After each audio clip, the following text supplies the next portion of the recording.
ಮಕ್ಕಳ ಸಾಹಿತ್ಯ ಪರಿಷತ್ತು ಹಾಗೂ ಭೂಮಿ ಉಳಿಸಿ ಆಂದೋಲನ ಸಮಿತಿ ಮತ್ತು ಗುಲಸಿಂದ ಸರ್ಕಾರಿ ಪ್ರೌಢಶಾಲೆ ವತಿಯಿಂದ ಪರಿಸರ ದಿನಾಚರಣೆಯನ್ನು ಗಿಡಗಳನ್ನು ನೆಡುವ ಮೂಲಕ ಅರ್ಥಪೂರ್ಣವಾಗಿ ಆಚರಿಸಲಾಯಿತು. ಕಾರ್ಯಕ್ರಮ ಉದ್ದೇಶಿಸಿ ಆನಂದ್ ಮಾತನಾಡಿ, ಪ್ರತಿಯೊಬ್ಬ ವಿದ್ಯಾರ್ಥಿಗಳು ಪರಿಸರವನ್ನು ಉಳಿಸುವ ಕಡೆ ಗಮನವನ್ನು ಹರಿಸಬೇಕು. ಮನೆಗೊಂದು ಮರವನ್ನು ಕಡ್ಡಾಯವಾಗಿ ಬೆಳೆಸುವ ಮೂಲಕ ಪರಿಸರವನ್ನು ಸಂರಕ್ಷಣೆ ಮಾಡಬೇಕು ಎಂದು ವಿದ್ಯಾರ್ಥಿಗಳಿಗೆ ಸಲಹೆ ನೀಡಿದರು. ಕೆರೆ ಕಟ್ಟೆಗಳನ್ನು ಉಳಿಸುವ ಜೊತೆಗೆ ಗಿಡ ಮರಗಳನ್ನು ಸಂರಕ್ಷಣೆ ಮಾಡುವುದು ಪ್ರತಿಯೊಬ್ಬರ ಕರ್ತವ್ಯವೆಂದು ತಿಳಿಸಿದರು.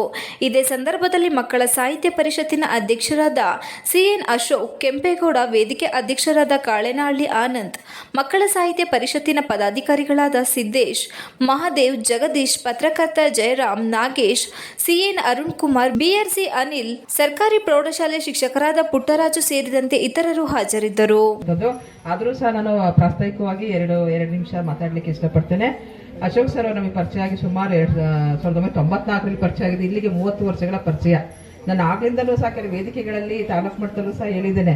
ಒಂದು ಕಾಲದಲ್ಲಿ ನಮ್ಮ ಮೌರ್ಯ ಡೈನಾಸ್ಟಿ ಅಶೋಕ್ ಗೊತ್ತಲ್ಲ, ಅಶೋಕ್ ಚಕ್ರವರ್ತಿ ಏನು ಅವರು ಹೇಳ್ತಾ ಇದ್ರಂತೆ, ನಾನು ಎಲ್ಲೇ ಇರಲಿ, ಹೇಗೆ ಇರಲಿ, ನಿದ್ದೆಲಿರಲಿ, ಮಲೆ ಅಥವಾ ನಾನು ಕೆಲಸ ಮಾಡ್ತಿರ್ಲಿ, ಯಾವ ವಿಶ್ರಾಂತಿ ಪಡಿತಿರ್ಲಿ, ಎಂಥ ಸಂದರ್ಭದಲ್ಲಿ ಯಾರು ಬೇಕಾದ್ರೂ ಬಂದು ಸಮಸ್ಯೆ ಇದ್ರೆ ಬಗೆಹರಿಸ್ಕೊಳ್ಳಿ.